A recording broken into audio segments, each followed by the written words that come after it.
the time. You see, it's like what they say about the good Lord, the sea of forgetfulness. I want to kind of throw some of that in forgetfulness because if I think about it too hard, it might bring up some pain that I might be ready to act on. And I don't need to be thinking like that. So I guess the real question is, based on what I heard you say, is if you don't forget and it keeps coming up in your mind, have you really forgiven? The answer to that is no. Because if you keep getting triggered by past transgression, like I'll give you an example.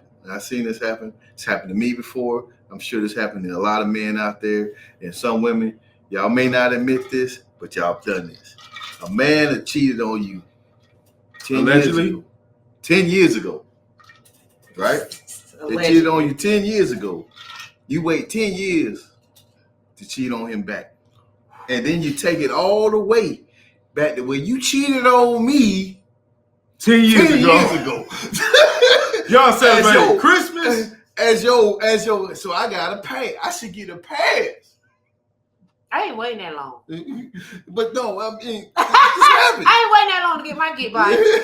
This happens. Like, I mean, you bringing up a very valid point, and this is why I said love is not supposed to hold on to these receipts.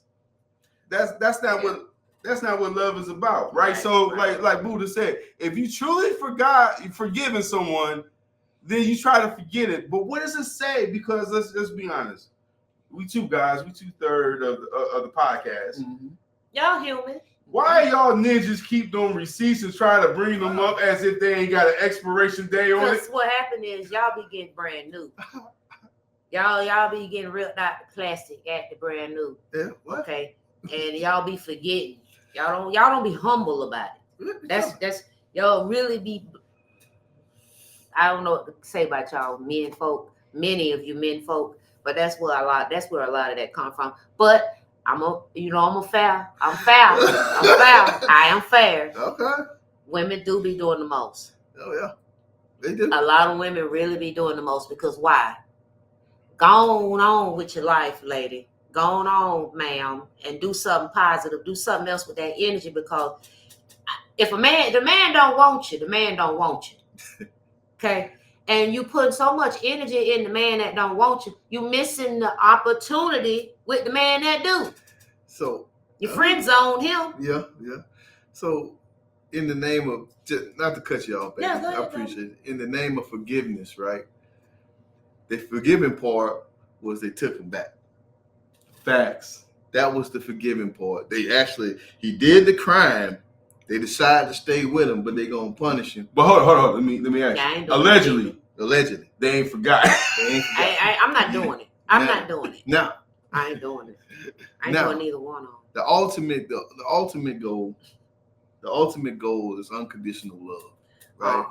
That ain't real. But go ahead. I'm sorry. Go off, kid. See, I'm allegedly. So John Lee from 1983, he likes to go in different directions, and so most of his directions lately has been on the spiritual tip, correct?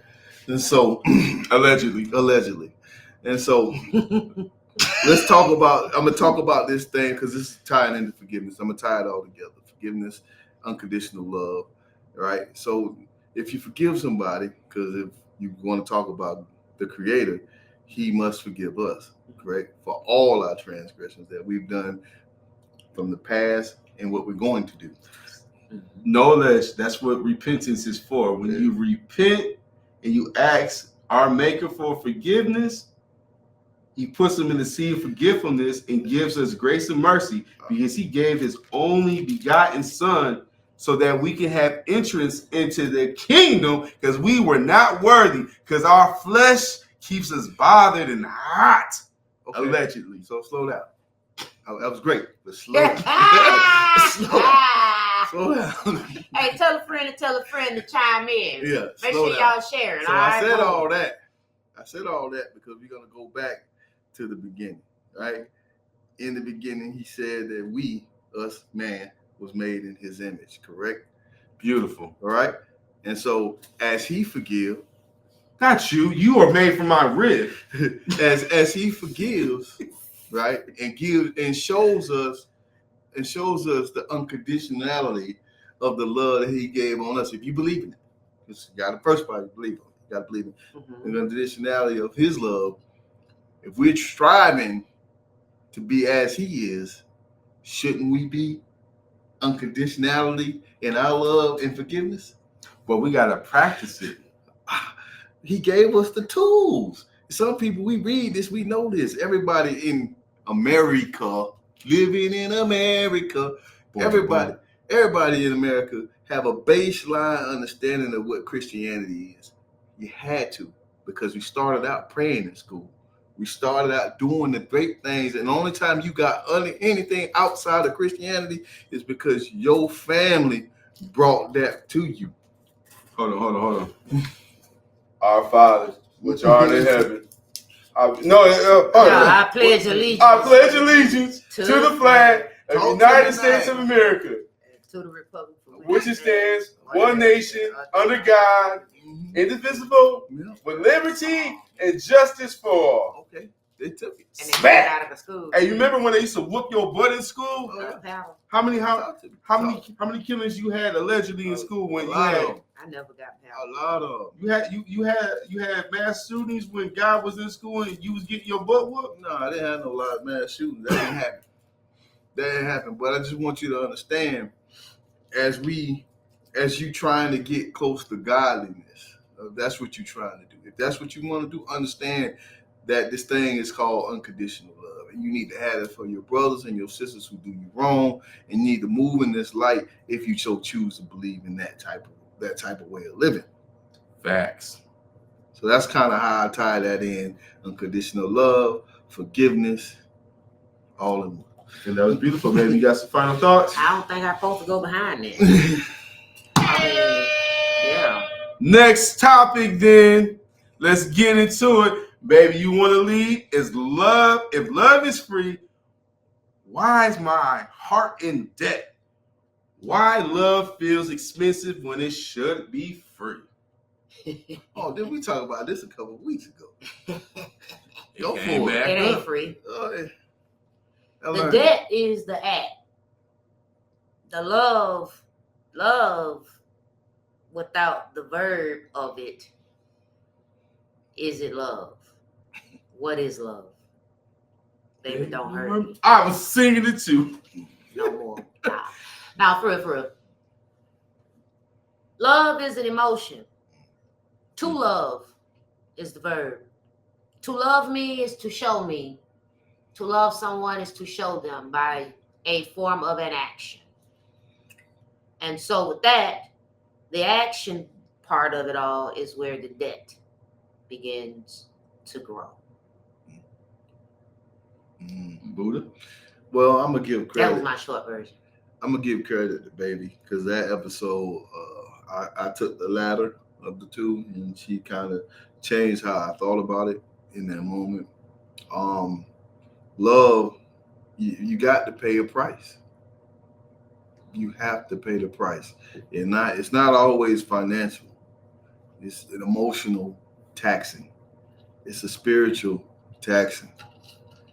And I'm telling you, man, if you're not willing to sacrifice yourself for those that you love, you need to start questioning, is it love? Talk to me now. I'm going to say this. See, when you say, if love is free, why is my heart in debt? That's because you paying attention to the transition, the transaction. Why am I screwing? It's the Buddha special. It's the transaction. You looking at the transaction. A wise person once told me, right? You got two people, right? You trying to build a house, right? That woman cleaning up the inside, taking care of the inside, getting the interior, painting the walls. You out there, you putting the siding on, you putting the trim on, right? Who's to say which one is doing more? See, that's the problem. Hold on. That's real bad. That's the problem, right? Because we looking at the transaction, right? Yeah. Your transaction costs $299. Mine's cost $395. But at the end of the day, you can't have an uneven house, right? If the foundation ain't where it should be, then that house is going to eventually lean and fall down, like the big bad wolf did when she went and blow little Robin on out that house. So the thing is, it's based upon transactions to me, right? Because at certain points of times in your relationship, if you get there and you are vulnerable, you understand you might get laid off. Your partner might get a better job. At certain times, you can take care of all the utilities. You can take care of all the mortgages. Right. And everything is solid as a rock, right? But there's going to come a time, unfortunately, if we don't plan ahead, that you might need to depend on your significant other. And if you're sitting there trying to tally and say, oh, I'm going to lay on the couch this month because I put $10,000 into the house last month. Now it's your turn to take care of me. Well, are you being a real partner to your partner? Right. The work is every day. Reciprocity is a real thing. Now, reciprocity is different than transaction, right? When we sit there saying, I'm looking at the transaction that you made versus the transaction I made. We're looking at the investment. It's uneven. Right. Things are reciprocal. Let me ask you this real quick, right? One of the things that men don't pay enough time to is this, right? Attention? No, attention. No, yeah, that too. But when you get an old lady, let's go ahead and boo the baby. I just want you to sit on the sideline. I ain't got nothing to say. When you, I want to walk off this conversation. Let y'all men talk it out because y'all need to work with each other. Hold on. So let me just break it down to you real quick. What are some of the benefits from being in an exclusive relationship with a partner? I start. I'm listening. All right. No prophylactics. Okay. No online streaming if you are in sync with your significant other, right? No baby oil, right? It's naturally moist, okay? Ooh. Those are some big things that a man needs that he obtains when he has a woman. And when you have a woman, you have a good thing, and they providing that. How do you put $1 on it? Because let me ask you this, Buddha. Yes. Are you going to settle for a woman that values that at $40?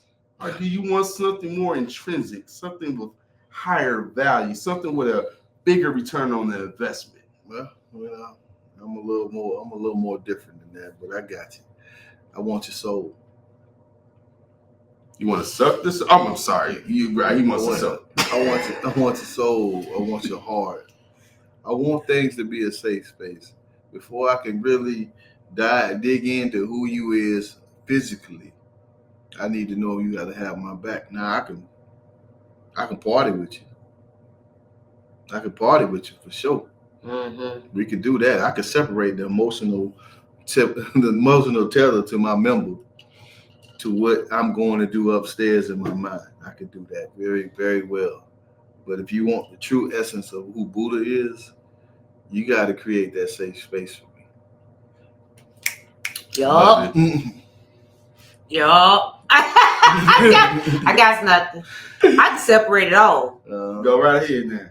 Yeah. I don't know. I have the capacity to separate it all, and I don't know. It's just a me thing.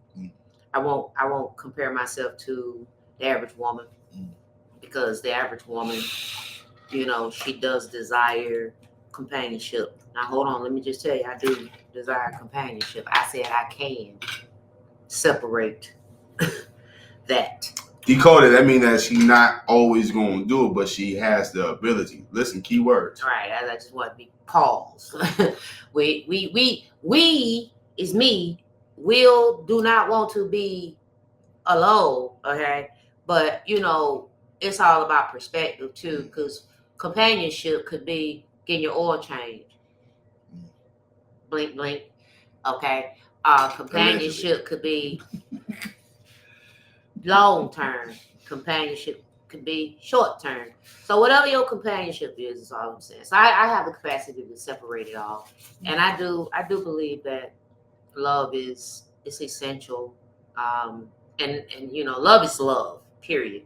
Right. I know there's a lot of the agape, Eros, Stoic, Yes. familiar. Right. So So- there's all these different loves, you Mhm. know, which is, you know, it's in the Bible and all those, you know, Okay. it's biblical and spiritual and all the things, right? But love is love at the end of the day. And but at the end of each and every day that the sun rises and sets, if you're not putting in the work, Right. it's dead. Okay. Just like the faith. I got a question, and maybe John Lee from 1982 can answer this one. Talk to me now. All right.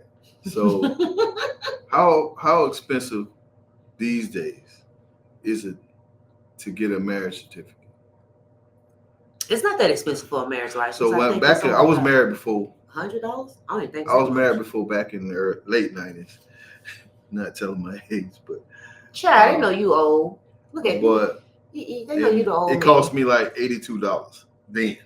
I got mine in Duval for 75. 75. So 21. Oh, so they passing them out like kids. no. So just understand, I'm steering the boat. Just Okay. So if it costs you 82 or 75, let's round it up to 100. $100 just to get married. Why does it cost so much to get unmarried?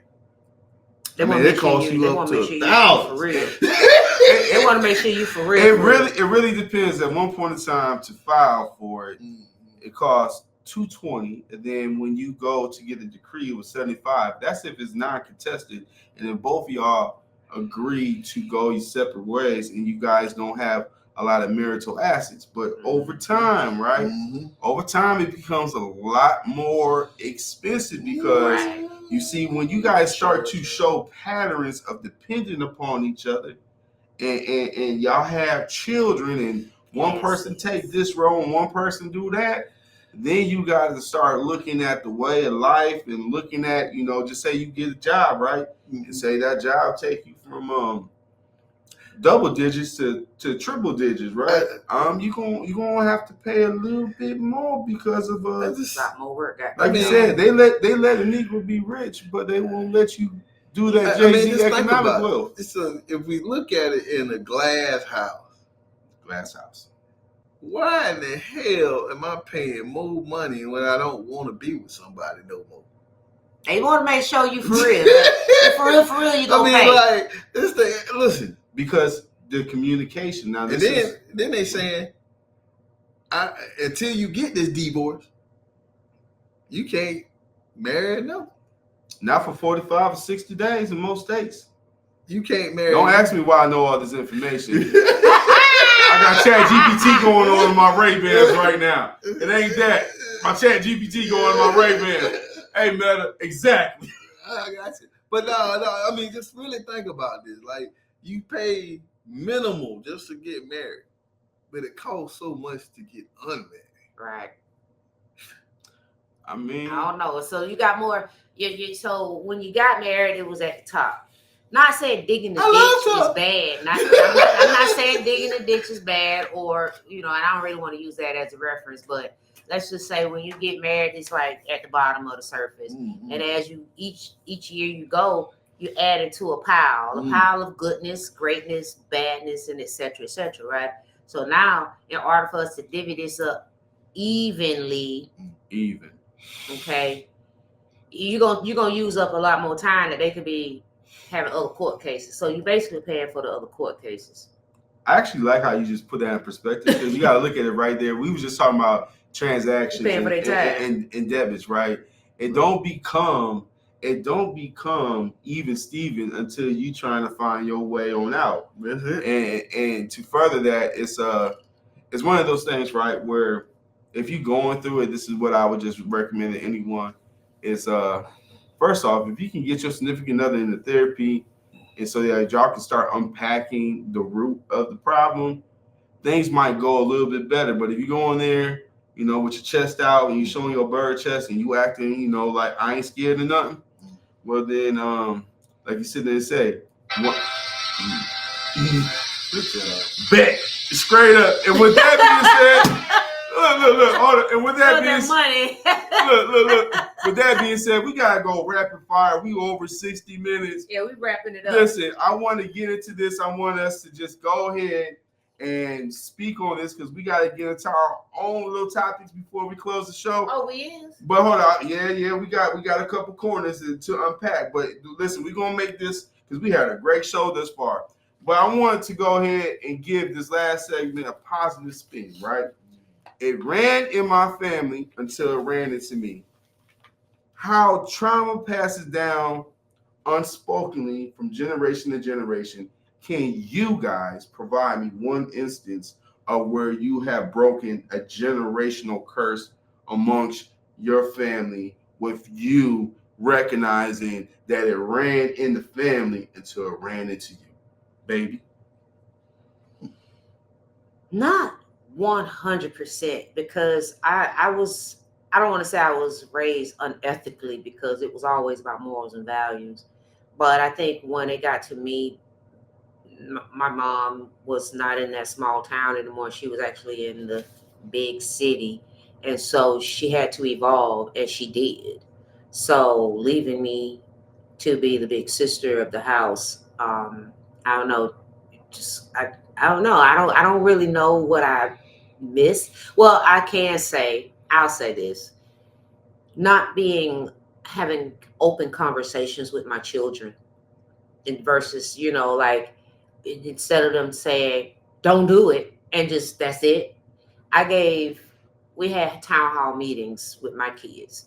So, and I had a child early, but I had town hall meetings with them to expose the conversation and just feelings and things like that about sex, money, drugs, and alcohol. So I think I was one of the few that probably introduced an unorthodox kind of culture in my home.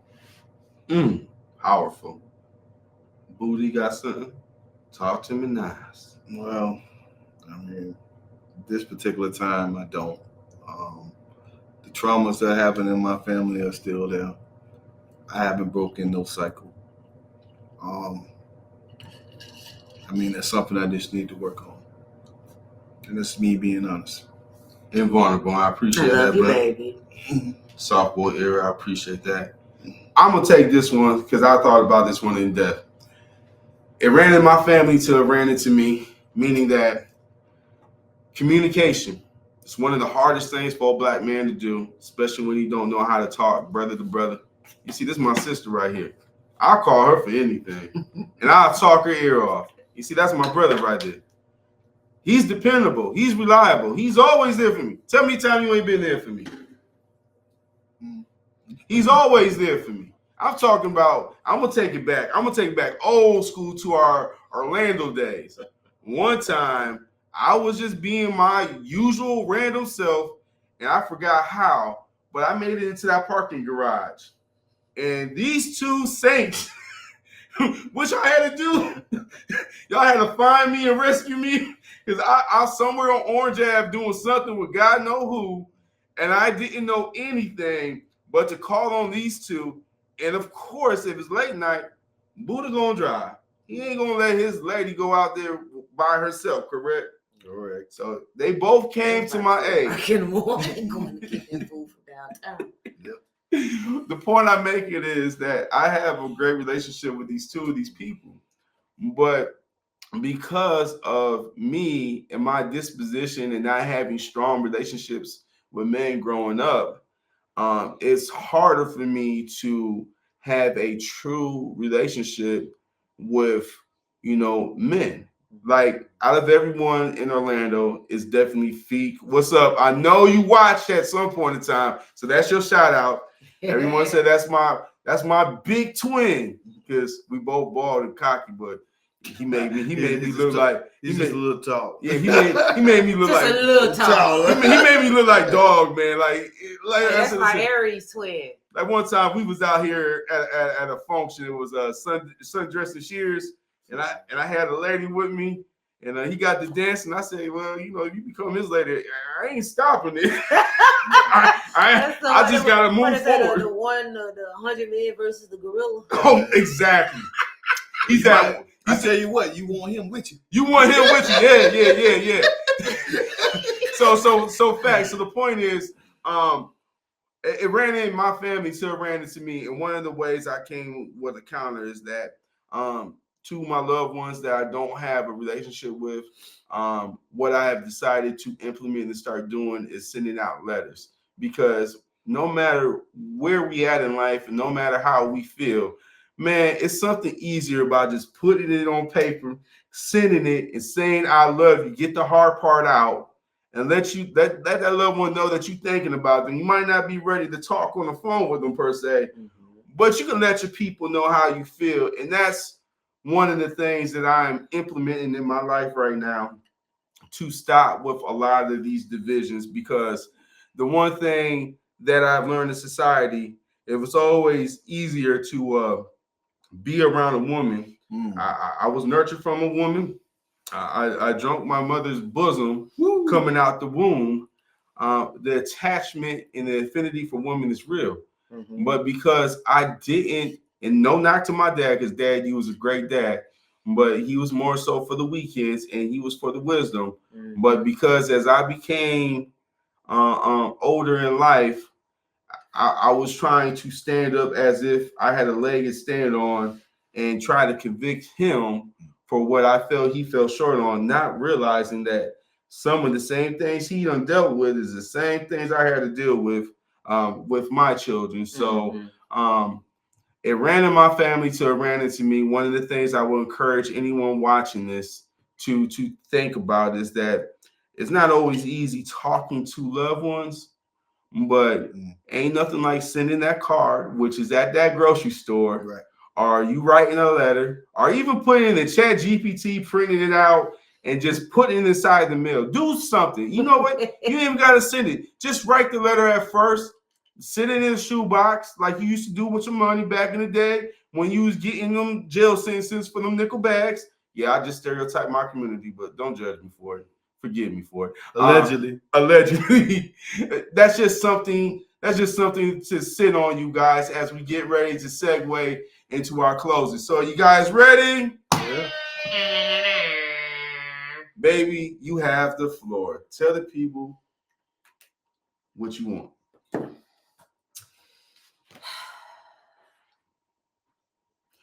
If you have a loved one that requires your assistance because they have endured a health medical disability of some sort, it will be challenging. It will be hard, but just know that you can do it. I'm saying this because currently I got permission to say this. Currently, my 22-year-old is taking care of her father. He is a 2-stroke survivor, but it is challenging for her.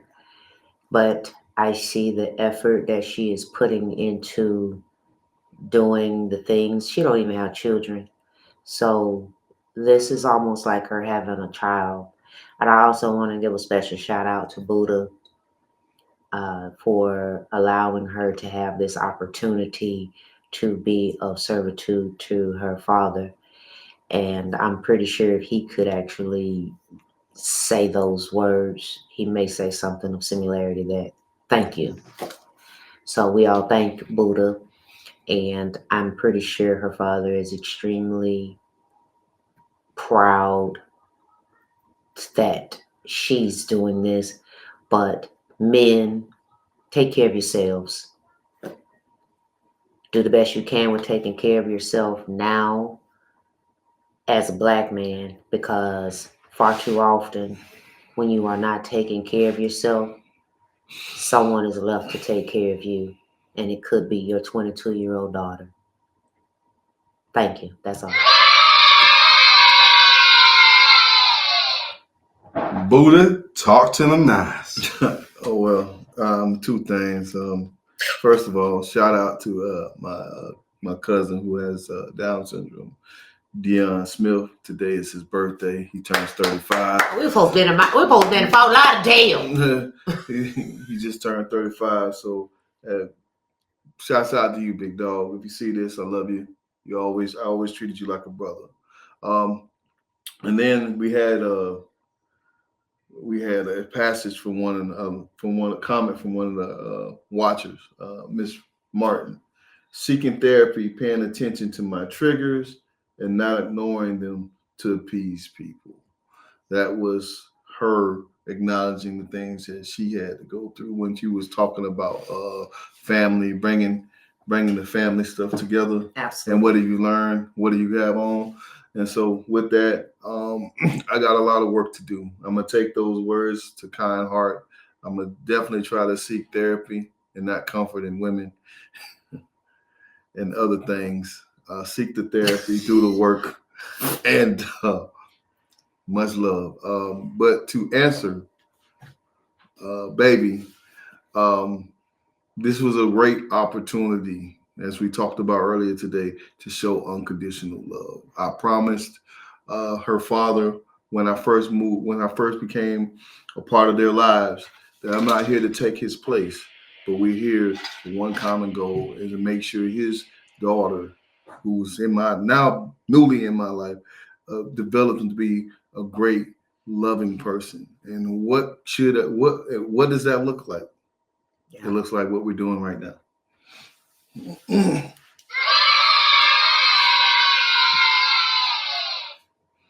And you guys, I just want to go ahead and say this for John Lee back from 1983.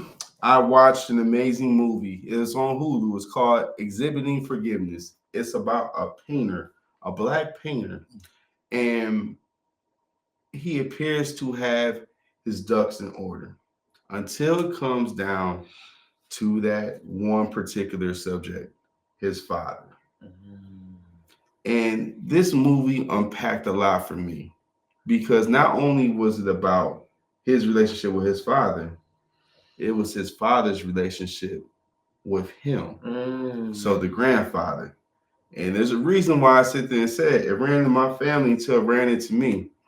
A lot of times we try to be Superman and we try to do more than what we can do. And it's because we were taught early on, being in them single parent or sometimes two parent households, that one day we were going to have to be the man. And in America, it's a common thing. Tell our black boys to be strong. Tell them to not cry. Tell them to not exhibit emotion. Just be strong, suck it up. And then as they get older in life, they have to start to unpack it, because that's where the forgiveness comes from. Things are going to happen to us all. And I say this, and I'm going to share with you guys where I'm at.